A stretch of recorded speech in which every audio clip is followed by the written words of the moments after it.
Εμένα θα μου επιτρέψετε να μιλήσω όρθιος. Ακούγομαι, έτσι? Ωραία. Και γιατί νιώθω και πιο οικειότητα και είναι και πιο άνετα για μένα.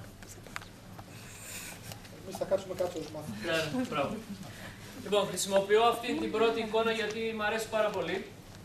Γιατί είναι πάρα πολύ ωραία και γιατί δίνει μια άλλη διάσταση της γενοκτονίας. Είχαμε και αθλητικές ομάδες, είχαμε και ποδοσφαιρικές ομάδες, μεταξύ των άλλων. Δύο από αυτά τα παιδιά τα έχουμε ταυτοποιήσει, είναι ο Ανανιάδης και ο Παυλίδης. Δολοφονήθηκαν το 1921 στην Αμάσια και μεταξύ των οποίων ο ένας ο Παυλίδης. Δεν έχουμε ταυτοποιήσει δυστυχώς, Γιώργο, τις φυσιογνωμίες τους. Ξέρουμε ότι είναι αυτά τα δύο τα παιδιά. Ο Ανανιάδης, λοιπόν, ήταν πρωταθλητής του στίβου στα 100 μέτρα το 1919 στη Μερζιφούντα. Και ήθελε να σπάσει το παγκόσμιο ρεκόρ, όλα αυτά το 1919. Έχει πολλούς συμβολισμούς. Είναι μια ομάδα που ονομάζεται Πόντος και έχει ως στολή λευκή και μπλε ρίγα, δηλαδή τα χρώματα της ελληνικής σημαίας. Αυτή ήταν η κατηγορία με την οποία καταδικάστηκαν σε θάνατο μέλη του Διοικητικού Συμβουλίου του Συλλόγου, μέλη αυτής της ομάδας το 1921, μεταξύ των οποίων και ανήλικα παιδιά. Θέλω να ευχαριστήσω πάρα πολύ την Ένωση Ποντιακής Νεολαίας και το Σύνδεσμο για την πρόσκληση. Επίσης να ευχαριστήσω πάρα πολύ για την παρουσία εδώ εκπροσώπων ξένων διπλωματικών αποστολών, φίλων οι περισσότεροι. Thank you, Minas, for your presence here. It's very wonderful for us and for the victim, and especially for the victims of our genocide, Armenian, Assyrians and Greeks. Thank you very much.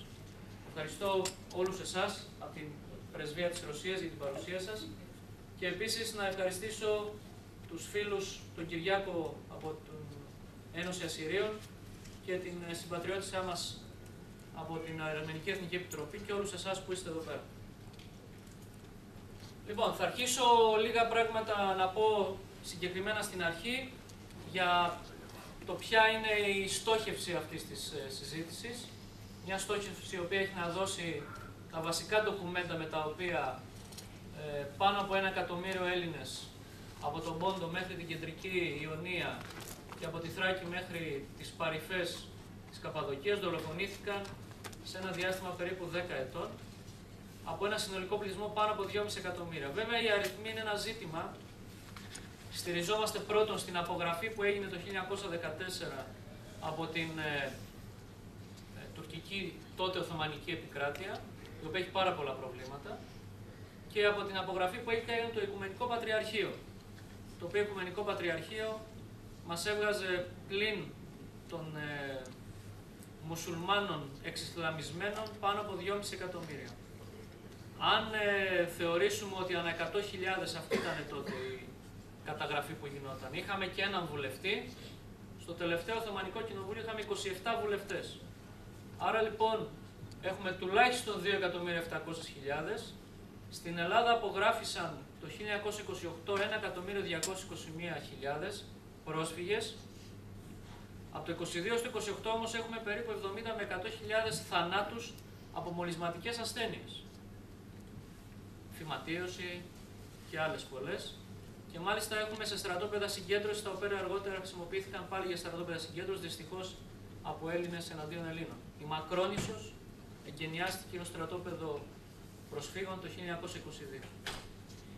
Αυτά είναι από τα πρώτα και χαίρομαι ιδιαίτερως που ο Γιάννης εδώ πέρα μας έχει δώσει τη δυνατότητα από έναν άλλο φίλο στην Αυστραλία να έχουμε τη δυνατότητα να έχουμε στοιχεία, αρχεία, τεκμήρια, ντοκουμέντα από τις 3 γενοκτονίες.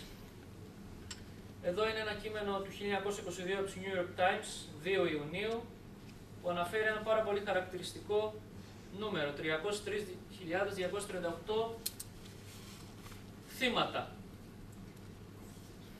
Επίσης, από New York Times, εδώ πέρα είναι η καταγραφή του Κεντρικού Συμβουλίου του Πόντου, που είναι η πρώτη καταγραφή ολοκληρωμένη που αφορά τους 303.000. Μετέπειτα έχουμε και άλλες καταγραφές που προσθέτουν θύματα Επίσης, αυτές είναι οι πρώτες αναφορές που γίνονται το 1922. Εδώ έχουμε την πρώτη αναφορά που μιλάει για 700.000 θύματα Ελλήνων από τους Τούρκους.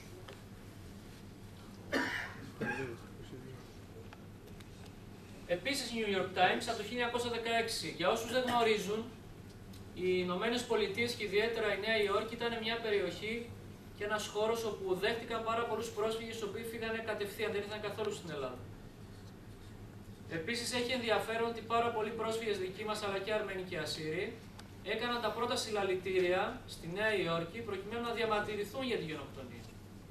Και επίσης έχουμε και πάρα πολλά βιβλία, έντυπα και ντοκουμέντα τα οποία εκδόθησαν στις ΗΠΑ, όπως και σε χώρες που ούτε καν φανταζόμαστε, όπως είναι η Χιλή. Στο Βαλπαραΐζο έχουμε στις αρχές της δεκαετίας του 1920 κείμενο για την γενοκτονία στα ισπανικά. Επίσης στην Νέα Υόρκη και αργότερα στην Ουάσιγκτον εκδόθησαν βιβλία τα οποία τα βρήκαμε αργότερα και τα μεταφράσαμε, όπως είναι για παράδειγμα αυτό το οποίο βρήκαμε για τον Ελληνικό Σύλλογο Πόντο Μερζιφούντας, το οποίο το έγραψε ο Ευθύμιος Κουζινός, μέλος του Συλλόγου, ο οποίος έφυγε κατευθείαν από τη Μερζιφούντα και πήγε στη Βοστόνη και το 1976 δημοσίευσε ένα καταπληκτικό βιβλίο το οποίο το μεταφράσαμε πρόσφατα και το παρουσιάσαμε στην Ελλάδα, στην Καβάλα συγκεκριμένα, όπου υπάρχουν απόγονοι του Σιμεών Ανανιάδη με άλλους Τούρκους, οι οποίοι, όπως ξέρετε, αυτό το διάστημα μπαινοβγαίνουν στη φυλακή ακριβώς γιατί είναι άνθρωποι οι οποίοι υποστηρίζουν την αναγνώριση γενοκτονίας. Ένας από αυτούς είναι ο γνωστός εκδότης ο Ραγκίπος Ζαράκολου, ο οποίος έχει κάνει εκδόσεις για τη γενοκτονία και των Αρμενίων και των Ελλήνων και των Ασσυρίων και φυσικά το μεγάλο αγώνα που κάνει για τους Κούρδους. Έχουμε τα πολλά κείμενα του πρέσβη του Χένρι Μόρκεντοου, ο οποίος, όπως γνωρίζετε, ήταν ο πρώτος πρόεδρος της Επιτροπής Αποκατάστασης Προσφύγων, ο οποίος έδωσε μεγάλο κομμάτι της περιουσίας του, όπως και η γυναίκα του, προκειμένου να αποκατασταθούν οι πρόσφυγες στην Ελλάδα, και Αρμένοι και Έλληνες και Ασσύριοι. Επίσης, πολλά κείμενα τα οποία δημοσιεύονται ενδεικτικά, σας αναφέρω, τα οποία δημοσιεύονται σε διάφορες εφημερίδες. Επίσης, έχουμε τις πάρα πολλές αναφορές. Κρατάω μόνο τις 31ης Ιουλίου του 1915 από τον Λέψιους. Ο Λέψιους ήταν Γερμανός ιερέας, ο οποίος, όπως γνωρίζετε, έχει και αρκετές αναφορές για τη γενοκτονία των Αρμενίων. Ο Λέψιους ήταν αυτός ο οποίος στήριξε ουσιαστικά την αναγνώριση της γενοκτονίας των Αρμενίων. Επίσης, πάρα πολλές αναφορές στους New York Times αρχίζουν από το 1919, όπου υπάρχουν χαρακτηριστικοί τίτλοι για το ζήτημα της γενοκτονίας.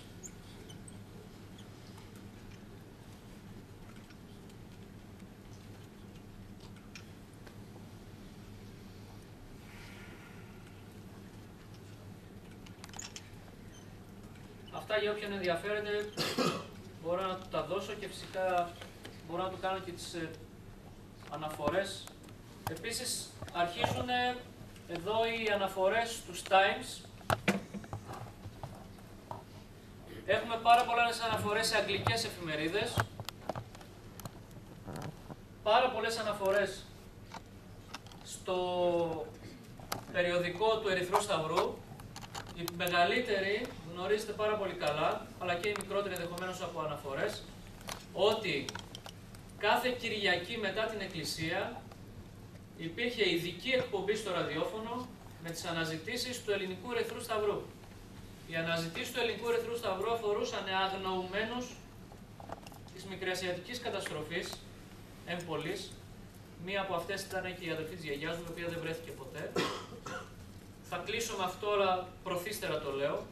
Πάνω από 100.000 ήταν τα ορφανά,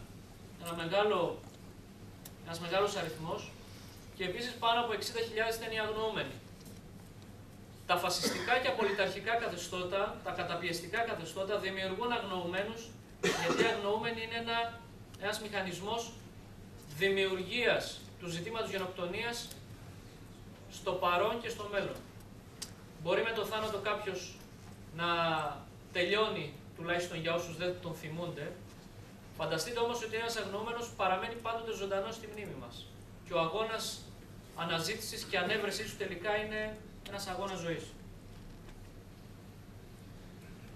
Πολύ σημαντική μαρτυρία επίσης είναι του George Horton, του προξένου των ΗΠΑ στη Σμύρνη.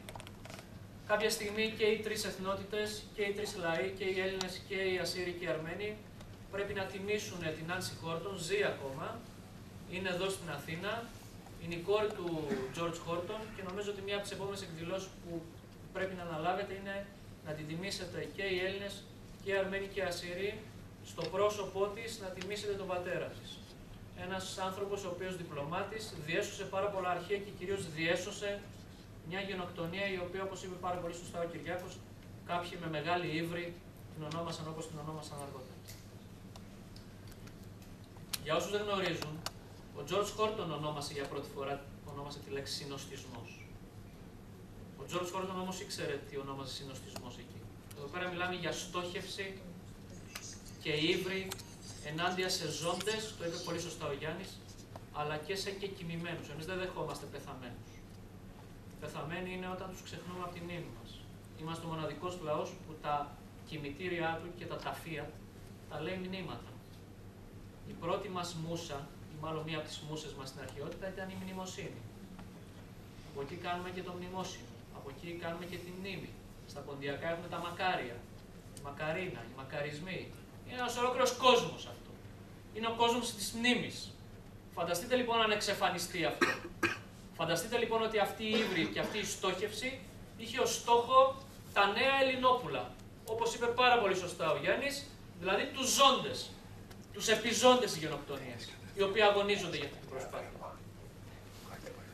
Επίσης πάρα πολύ σημαντικά βιβλία είναι του Ward, που ήταν ένας αξιωματούχος της Near East, επίσης του Toynbee, που είναι πάρα πολύ σημαντικό βιβλίο. Επίσης οι αναφορές του New York Times, οι οποίες συνεχίζονται. Όλα αυτά, αρκετά από αυτά θα τα βρείτε στα βιβλία του καθηγητή Φωτιάδη, που ανέφερε μαζί με τον Ερεπεκίδη, το δάσκαλό μας το Σαρή και τον Μιχάλη τον Χραλαμπίδη, που είναι νομίζω οι πιο σημαντικοί, οι οποίοι ανέδειξαν το ζήτημα της γενοκτονίας στην ολότητά του.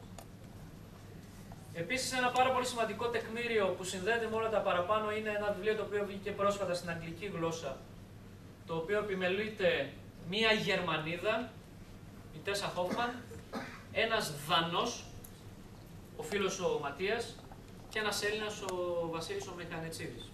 Είναι ένα βιβλίο το οποίο γράφτηκε στα αγγλικά, με αγγλικά ντοκουμέντα, με αγγλοσαξονική βιβλιογραφία και έχει πάρα πολλά ενδιαφέροντα στοιχεία. Εδώ για πρώτη φορά αυτό το αρχείο, το New York Times, αναφέρεται σε 1 εκατομμύριο θύματα. Και μάλιστα αναφέρεται για πρώτη φορά, είναι τεκμήριο της γενοκτονίας ό,τι αφορά το άρθρο 2, που αναφέρεται στην βίαιη μεταφορά παιδιών από μια ομάδα σε άλλον ή παρεμπόδιση γεννήσεων, δηλαδή στο πνεύμα και στην ουσία της σύμβασης γενοκτονίας, που αναφέρεται σε παιδιά και γυναίκες. Επίσης, ένα άρθρο ανταπόκριση Reuters, με 900.000 θύματα. Επίσης, πάρα πολύ σημαντικό για την προσπάθεια τεκμηρίωσης. Πάρα πολύ σημαντικό βιβλίο είναι αυτό το οποίο κυκλοφόρησε στα γαλλικά και αναφέρεται στην περιοχή του Πόντου και ιδιαίτερα στην προσπάθεια που έγινε εξόντωσής τους. Εδώ πέρα μιλάμε για τη Μικρά Ασία, πάλι στα γαλλικά. Εδώ είναι το βιβλίο του απεσταλμένου της Near East για τη Μικρά Ασία. Πάρα πολύ σημαντικό βιβλίο που αφορά τους Έλληνες στην Τουρκία, πάλι στα γαλλικά, 1919 Παρίσι. Εδώ πέρα είναι ένα πάρα πολύ σημαντικό βιβλίο στα αγγλικά που αναφέρεται στην τραγωδία των χριστιανών της Εγγύης Ανατολής, που είναι του Λυσίμαχου Οικονόμου. Εδώ πέρα το σπουδαίο βιβλίο «Η Μαύρη Βίβλος» από το Κεντρικό Συμβούλιο των Ποντίων. Εδώ πέρα αναφέρεται ο αριθμός 303.000, όπου είναι η βάση εκκίνησης μόνο για το έγκλημα στο Πόντο. Εδώ πέρα είναι το σπουδαίο βιβλίο το οποίο εκδόθηκε και στα αγγλικά, «Η Μαύρη Βίβλος Δεδειγμών και Μαρτυρίων του Τουρκία Ελληνισμού 1914-16». Κωνσταντινούπολη, από το Πατριαρχικό Τυπογραφείο. Εδώ πέρα αναφέρεται στις πρώτες διώξεις που γίνανε στη Θράκη και μετέπειτα στη Μικρά Ασία. Εδώ είναι η αγγλική του έκδοση. Επίσης, το πολύ σημαντικό βιβλίο από το Οικουμενικό Πατριαρχείο, έκδοση του 1922, που αναφέρεται τόσο στους διωγμούς στον Πόντο όσο και στην Ανατολή. Εδώ η μεγάλη φυσιογνωμία του Χόρτον, του Μόρκεντάου. Επίσης, που κατά τη γνώμη μου είναι πολύ σπουδαίο, εδώ πέρα αναφέρεται κάτω μια καμπάνια η οποία τρέχει από την EARIST για $30 εκατομμύρια και αφορά την περίθαλψη των ανθρώπων από την Αρμενία, την Ελλάδα, τη Συρία και την Περσία. Εδώ συμπεριλαμβάνει, Κυριάκο, και Ασσύριους και Αρμένιους και Έλληνες. Η EARIST έχει εκδώσει ένα πάρα πολύ καλό βιβλίο στο 1926. Ελπίζουμε κάποια στιγμή να βρούμε το χρόνο να το μεταφράσουμε στα ελληνικά. Είναι πάρα πολύ ενδιαφέρον, γιατί από μια τέτοια οργάνωση έχουμε πάρα πολλά στοιχεία για τη γενοκτονία. Επίσης, εδώ πέρα είναι το περιοδικό το οποίο εξέδιδε η EARIST, το οποίο αναφέρεται σε διώξεις και δολοφονίες Ελλήνων, Αρμενίων και Ασσυρίων. Εδώ είναι τα στρατόπεδα προσφύγων. Εδώ θα πρέπει να κάνω μια αναγκαία παρένθεση. Είναι ένα πρόβλημα το οποίο το έχουμε πάντοτε μπροστά μας και μιλώ για τη στάση που κράτησε ο Βενιζέλος με την πρόταση για Νόμπελ Ειρήνης στον Κεμάλ. Αυτό είναι ένα πολύ ενδιαφέρον για μένα ερώτημα, το οποίο πρέπει κάποια στιγμή να το αναδείξουμε. Εδώ πρέπει να μπουν διάφοροι να το αναλύσουν, όχι μόνο πολιτικοί επιστήμονες, αλλά και διάφορες άλλες επιστήμες. Εμένα με προβληματίζει πάρα πολύ και μου φέρνει, για να σας πω και προσωπικά, πάρα πολλές δυσκολίες στο εξωτερικό. Όταν αναφέρομαι στον Κεμάλ, κάποιοι βρίσκονται και λένε, μα εδώ ο Πρωθυπουργός έχει προτείνει αυτόν τον άνθρωπο που κατηγορείς, τον έχει προτείνει για Νόμπελ Ειρήνης. Υπάρχουν κάποια προβλήματα. Ραφαήλ Λέμκιν, σπουδαία φυσιογνωμία που στήριξε όλη την βάση, την τεκμηρίωση της γενοκτονίας και του ολοκαυτώματος πάνω στα εγκλήματα που γίνανε εναντίον των Αρμενίων και των Ελλήνων. Ο Ραφαήλ Λέμκιν ήταν Πολωνός εβραϊκής καταγωγής. Πρότεινε μια νέα λέξη από τις ελληνικές γένος και site για να στηρίξει το ζήτημα της γενοκτονίας. Το συμπέρασμα για μένα είναι ότι ουσιαστικά στην πραγματικότητα η σκέψη του Λέμκιν για ένα νόμο της διεθνούς κοινότητας που έγινε αργότερα η σύμβαση του ΟΗΕ και αρχικά ονόμασε έγκλημα κατά της βαρβαρότητας, δεν ήρθε ως απάντηση στο ολοκαύτωμα, αλλά μετά από τις σφαγές των Ελλήνων και των Αρμενίων από τους Τούρκους. Θα δείξω εδώ δύο ντοκουμέντα που αφορά τη σκέψη του Λέμκιν και πώς στηρίχθηκε αυτό. Το 1948 ψηφίζεται το σχέδιο που πρότεινε ο Λέμκιν, αποτελείται από 19 άρθρα και ουσιαστικά είναι σαν να διαβάζουμε την ιστορία των τριών λαών, των Ελλήνων, των Αρμενίων και των Ασσυρίων. Θα σταθώ μόνο σε αυτό που είναι πάρα πολύ σημαντικό, επιβολή μέτρων που σκοπεύουν στην παρεμπόδιση των γεννήσεων εντός της ομάδας και δια της βίας μεταφορά παιδιών της ομάδας σε άλλη ομάδα. Εδώ είναι το πρώτο ντοκουμέντο, είναι New York Times 1946. Εδώ πέρα στη μέση λοιπόν μιλάει για Έλληνες και Αρμένιους. Το δεύτερο είναι το οποίο περιλαμβάνεται και στο αρχείο που σας μοίρασε η Επωνά. Είναι εδώ πέρα που είναι το δεύτερο δημοσίευμα του New York Times που αναφέρεται σε Έλληνες και Αρμένιους οι οποίοι δολοφονήθηκαν. Πάμε τώρα στο τι έχουμε στη διεθνή κοινότητα ως κατάληξη. Η Βουλή των Ελλήνων με αρκετή καθυστέρηση, ομολογώ, ψήφισε πρώτον το 1994 το νόμο για τη 19η Μαΐου και το 1998 για τη 14η Σεπτεμβρίου. Ομολογώ ότι το δεύτερο πέρασε από 1000 κύματα. Γνωρίζετε ενδεχομένως και θυμάστε οι περισσότεροι ότι γινόταν μεγάλη συζήτηση αν θα μπει ο όρος γενοκτονία. Θα σταθώ στο προεδρικό διάταγμα, το οποίο αφορά τις δύο ημερομηνίες. Λοιπόν, το προεδρικό διάταγμα το οποίο αφορά τη 19η Μαΐου και τη 14η Σεπτεμβρίου έχει αντιγράψει το προεδρικό διάταγμα της 25ης Μαρτίου, όπου εκεί μιλάει για εορτασμό, για δοξολογία, για φωταγώγηση. Και έτσι λοιπόν πήραν ένα προεδρικό διάταγμα το Υπουργείο Εσωτερικών, τώρα δεν ξέρω πώς λέγεται, κάθε μέρα αλλάζουν και ονόματα. Λοιπόν, πήρε λοιπόν ένα προεδρικό διάταγμα και το αντέγραψε βάζοντας 19η Μαΐου και θα σας δείξω μετά τι εννοώ. Πρόγραμμα εορτασμού της ημέρας μνήμης. Εγώ δεν ξέρω κανέναν ο οποίος να πηγαίνει σε μνημόσυνο και να γιορτάζει. Προσέξτε τώρα, γενικός σημεοστολισμός, φωταγώγηση, δοξολογίες, πανηγυρικό, όλα αυτά για να τιμήσουμε τη γενοκτονία. Πρόγραμμα εορτασμού, ξανά γιορτάζουμε. Εορτασμός. Αυτό είναι το προεδρικό διάταγμα το οποίο εκδίδεται από το Υπουργείο Εσωτερικών, νομαρχίες, περιφερειακές ενότητες και περιφέρεια.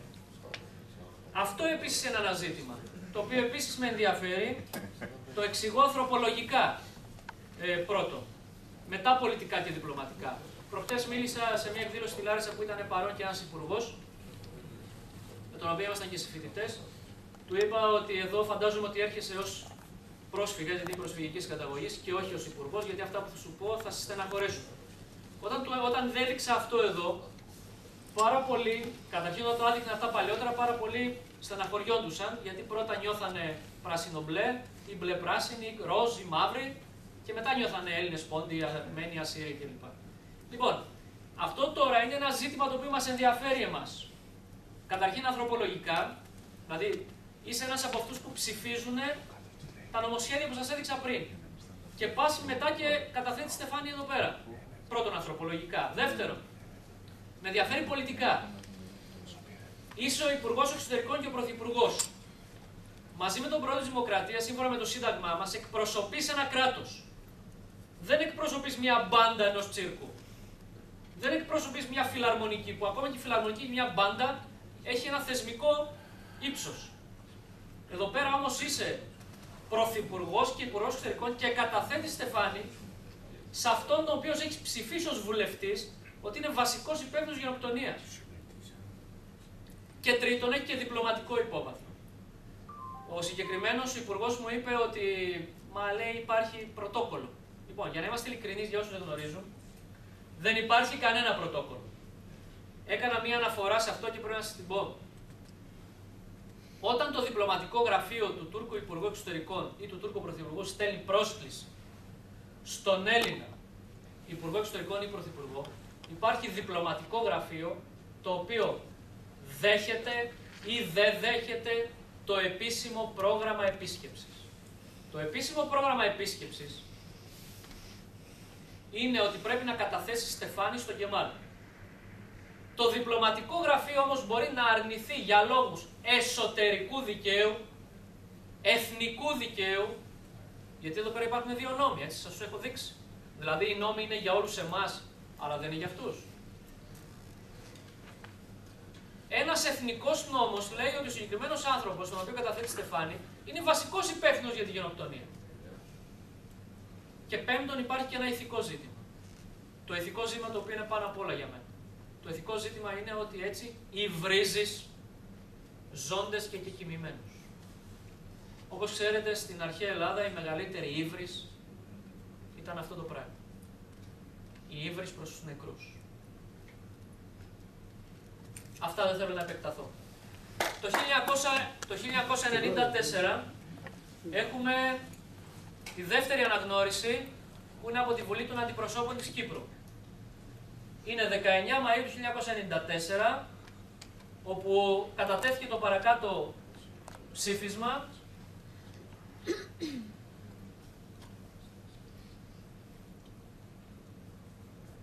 αποφασίζοντας τη 19η Μαΐου να είναι η μέρα μνήμης.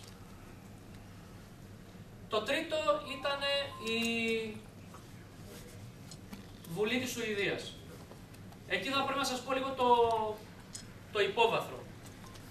Ένα χρόνο πριν, με προεργασία Ελλήνων, Αρμενίων και Ασσυρίων, αφού προηγήθηκαν δύο επερωτήσεις ενός συμπατριώτη μας, του Τάσου Σταφυλίδη, από το Αριστερό Κόμμα, ο οποίος κατάγεται από το Κιλκής, και του Hans Linder, επίσης από το Αριστερό Κόμμα, αναγνώρισε τον Νοέμβριο του 2009 το Σοσιαλδημοκρατικό Κόμμα στο συνέδριό του την γενοκτονία.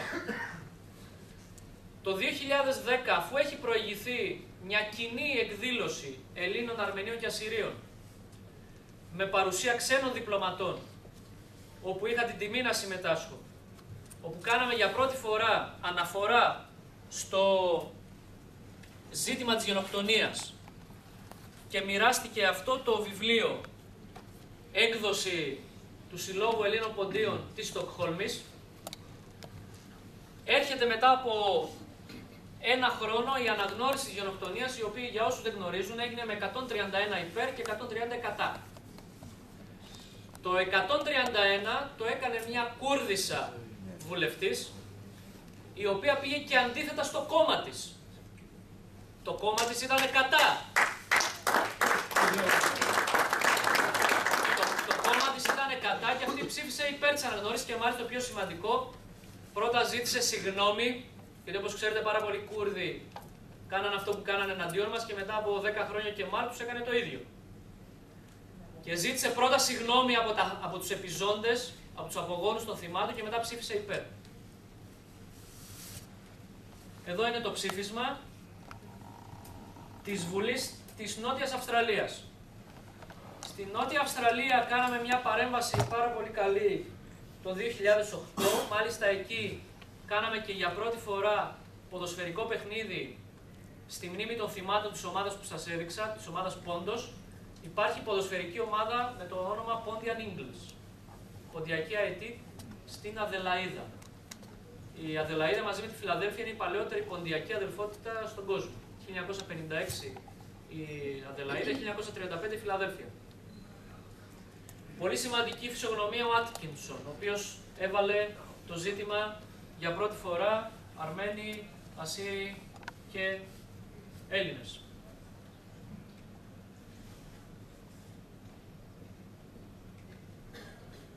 Εδώ είναι το ψήφισμα 332 με το οποίο αναγνωρίστηκε στη Βουλή της Σουηδίας, Μάρτιος του 2010. Θα κλείσω με ορισμένες αναφορές και ορισμένες προτάσεις πολύ σύντομα. Αυτό είναι το πρώτο μνημείο που έγινε στις Ηνωμένες Πολιτείες, είναι στη Φιλαδέλφια.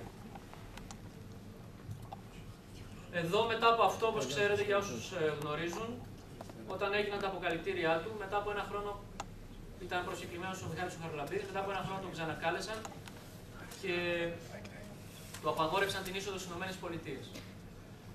Το ίδιο έγινε και πρόσφατα όταν Έλληνες, Αρμένοι και Ασσύριοι κάναν μια εκδήλωση στη Στουτγκάρδη φέτος, όπου εκεί ενώ ο Δήμος τους έδωσε αρχικά την αίθουσα, μετά τους τη αρνήθηκε. Είναι τα προβλήματα που έχουμε, το ίδιο συνέβη και με μένα σε αρκετές χώρες όταν πήγα και μου δημιουργεί σαν πρόβλημα στα σύνορα. Είναι ένα κόστος το οποίο το γνωρίζουμε, αλλά το όφελος και το καθήκον που έχουμε είναι πολύ περισσότερο.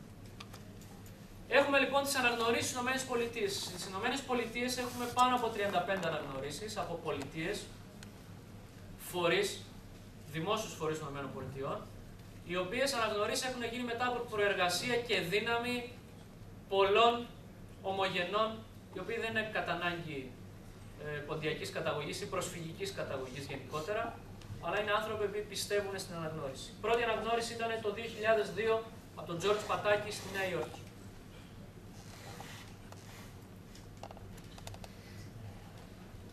Εδώ είναι η πρώτη αναγνώριση και θα σας δείξω ορισμένες από τις αναγνωρίσεις που έχουμε. Κάντον Οχάιο με πάρα πολλούς πρόσφυγες, Πενσιλβάνια, State του Ιλινόι, Πενσιλβάνια επίσης, το Δημοτικό Συμβούλιο της Νέας Υόρκης, το Δημοτικό Συμβούλιο του Σικάγο, Rhode Island,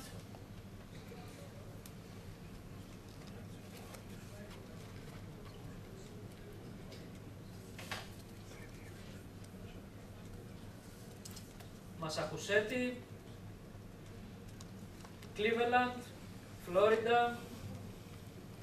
Έχουμε την αναφορά το 2006 από την Κάρολιν Μαλόνεϊ στην Ομοσπονδιακή Βουλή των ΗΠΑ. Επίσης στον Καναδά από τον Μάικλ Πάριου. Επίσης έχουμε αναφορές από τον Στιβ Τζορτζάνας, ο οποίος είναι ομοσπονδιακός βουλευτής στην Αυστραλία, ελληνικής καταγωγής. Από την Τζένι Μικάκος επίσης. Έχουμε τις πρώτες αναφορές, όπως σας είπα, στη Σουηδία. Έχουμε την αναφορά στον ΟΗΕ, η πρώτη γίνεται το 1998 και η δεύτερη γίνεται το 2002. Είναι από τον Μιχάλη Χαραλαμπίδη και από τη Διεθνή Ένωση για τα Δικαιώματα και την Απελευθέρωση των Λαών. Επίσης έχουμε αναφορά στον Οργανισμό για την Ασφάλεια και τη Συνεργασία στην Ευρώπη, όπου αναφέρεται το 1998 και την καταπίεση της ελευθερίας της έκφρασης. Επίσης, το πάρα πολύ σημαντικό κείμενο του Ευρωπαϊκού Κοινοβουλίου, 27 Σεπτεμβρίου του 2006, όπου εκεί με την αναφορά που έκανε ο Ολλανδός Ευρωβουλευτής, ο Κάμιελ Έρλινγκς, έβαλε ως ζήτημα αναγνώρισης, προσέξτε πώς το έβαλε στην έκθεση, να είναι προαπαιτούμενο για την ένταξη της Τουρκίας στην Ευρωπαϊκή Ένωση η αναγνώριση της γενοκτονίας. Ωστόσο, επειδή όπως ξέρετε οι ευρωβουλευτές εκεί στο εξωτερικό είναι πρώτα κόμμα και μετά χώρα, εκπροσωπούν δηλαδή τους πράσινους κλπ. Δυστυχώς υπήρξαν ψήφοι αρνητικοί για να γίνει αυτό και τελικά περιορίστηκε στην αναφορά για την αναγνώριση των Αρμενίων, της γενοκτονίας των Αρμενίων, των Ελλήνων και των Ασσυρίων. Το 2007 είναι το ψήφισμα το οποίο το ανέφερε και ο Γιάννης, το οποίο είναι πάρα πολύ σημαντικό. Σε αυτό το ψήφισμα βασίστηκε η Βουλή της Σουηδίας για να αναγνωρίσει τη γενοκτονία. Είναι αυτό το ψήφισμα, το οποίο το έγραψε ο Άνταμ Τζόουνς και η δική μας η Θεία Χάλο. Επίσης έχουμε αναφορά από την Αρμενική Εθνική Επιτροπή της Αμερικής, 19 Μαΐου του 2007. Πάρα πολύ σημαντική παράμετρος αναγνώρισης είναι με τις ασφάλειες ζωής. Δύο ασφαλιστικές εταιρείες έδωσαν αποζημίωση στα θύματα της γενοκτονίας, πιστεύοντας ότι πράγματι έγινε γενοκτονία τόσο των Αρμενίων, περίπου 3.500 ασφαλιστήρια συμβόλαια και περίπου 1.000 συμβόλαια Ελλήνων, μεταξύ των οποίων και του Χρυσοστόμου Σμύρνης, ο οποίος είχε ασφαλιστήριο συμβόλαιο και αποζημιώθηκαν απόγονοι θυμάτων γενοκτονίας, συγγενείς τους, μετά από 100 χρόνια και 90 χρόνια. Επίσης, πάρα πολύ σημαντική για μένα αναφορά είναι όταν η UNESCO έκανε αναφορά για 17 γλώσσες που κινδυνεύουν στην Τουρκία, μεταξύ των οποίων η καπαδοκική και η ποντιακή διάλεκτος, και με βάση αυτή την αναφορά δημιουργήσαμε την ποντιακή Wikipedia, όπου μπορείτε και εσείς να μπείτε και να αναδείξετε ορισμένες λέξεις, εκφράσεις, τα πάντα στα ποντιακά. Πολύ σύντομα, μια παρένθεση, η ποντιακή Wikipedia πήγε πολλές φορές πίσω, έκανα τις συνομιλίες, γιατί μου λέγανε δεν υπάρχει τέτοια διάλεκτος. Τα έφερε όμως έτσι ο Θεός και οι άνθρωποι, και εκείνο το διάστημα που γίνονται συνομιλίες η UNESCO δημοσιεύει τον Άτλαντα γλωσσών, που αναφέρει ότι υπάρχει ποντιακή διάλεκτος και μάλιστα σε κίνδυνο. Δέχτηκε η Wikipedia, μετά αντιλήφθηκα και τελικά έψαξα και βρήκα ότι ένας από το Wikipedia ήταν Τούρκος, γι' αυτό αντιδρούσε σε αυτό εδώ. Επίσης, πάρα πολύ σημαντικό, θα το προσφέρω συμβολικά στην Ένωση Ποντιακής Νεολαίας. Στις Ηνωμένες Πολιτείες και στην Αυστραλία υπάρχουν νόμοι που διδάσκουν την γενοκτονία σε επίπεδο γυμνασίων και λυκείων. Το 2006 ο Σύλλογος Ποντίων Ξενιτέας ανέθεσε σε έναν Αμερικανό δάσκαλο τη δημιουργία του διδακτικού εγχειριδίου, το οποίο μαζί με τη γενοκτονία των Αρμενίων και άλλων λαών το ολοκαύτωμα διδάσκεται σε επίπεδο γυμνασίων. Το ίδιο έγινε πρόσφατα και στην Αυστραλία. Είναι στα αγγλικά, το μεταφράζαμε στα ελληνικά. Για πρώτη φορά σας το λέω αυτό, πιλωτικά το βάλαμε σε δύο σχολεία, ένα στην Αλεξανδρούπολη και ένα στην Κομοτηνή. Τα παιδιά παρήγαν εξαιρετικά έργα βασιζόμενα πάνω σε αυτό. Διδακτικά εγχειρίδια τα οποία ομολογώ ότι θα μπορούσαν να αποτελέσουν και μέρος μιας ολόκληρης σχολικής χρονιάς, αρχίζοντας από τα βασικά και καταλήγοντας στα ουσιώδη κάθε Μάιο. Παρήγαν εξαιρετικά έργα τα οποία είχαν εικόνες, είχαν ζωγραφική, είχαν ποίηση, είχαν κείμενο, τα πάντα. Αυτά ως ελάχιστο δείγμα αναγνώρισης της προσφοράς που κάνετε και του αγώνα που κάνετε. Θα κλείσω με το μνημείο γενοκτονίας στο Τορόντο του Καναδά, στη Γερμανία. Εδώ είναι το πρώτο μνημείο το οποίο έγινε κοινό μνημείο, είναι στην Αδελαΐδα, όπου υπάρχει κοινό μνημείο για τη γενοκτονία των Ελλήνων, των Ασσυρίων και των Αρμενίων. Είναι φέτος το Μάιο. Θα κλείσω με αυτή την εικόνα.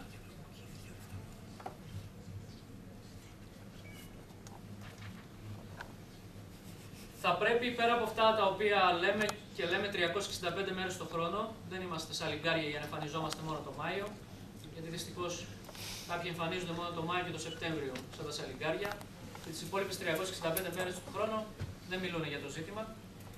Θέλω να αφιερώσω αυτή τη συζήτηση, τουλάχιστον από την πλευρά μου, στις γυναίκες, οι οποίες όχι μόνο ήταν θύμα της γενοκτονίας, αλλά και πάρα πολλές από αυτές βιάστησαν.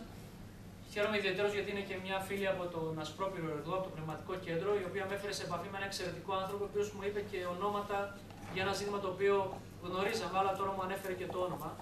Πάρα πολλές δικές μας μητέρες, γιαγιάδες ήρθαν βιασμένες στην Ελλάδα και υποβλήθησαν σε εκτρώσεις. Αυτός ο άνθρωπος με τον οποίο με έφερε σε επαφή η Μίνα μου είπε και το όνομα αυτού του γιατρού που έκανε τις εκτρώσεις στην Αθήνα. Υπήρχαν πάρα πολλές βιασμένες γυναίκες, οι οποίες όσες δεν κάνανε εκτρώσεις φέρανε στη μήτρα τους τον καρπό αυτής της πράξης. Θέλω επίσης να αφιερώσω στα χιλιάδες ορφανά τα οποία ήρθαν στην Ελλάδα. Ένα από αυτά ήταν και η δική μου πρόγονη. Ορφανά τα οποία δεν γνώρισαν γονείς, μόνο και μόνο γιατί κάποιοι άνθρωποι αποφάσισαν να τους δολοφονήσουν γιατί ήταν Έλληνες, Αρμένοι ή Ασσύριοι. Σε αυτές λοιπόν τις γυναίκες, σε αυτά τα παιδιά, οφείλουμε πολλά. Για να χρησιμοποιήσω και έναν όρο του Συρμού, εκεί είναι το χρέος μας. Αυτό είναι το χρέος μας. Δεν είναι όλα τα άλλα. Αυτό λοιπόν που είναι το χρέος μας, οφείλουμε να το κάνουμε πράξη για να το ξεπληρώσουμε, για να δικαιωθούν και αυτοί, να περάσουμε στα επόμενα βήματα, για να είμαστε αντάξιοι του ονόματος Ασσύριος, Αρμένιος, Έλληνας. Ευχαριστώ πολύ, να είστε καλά.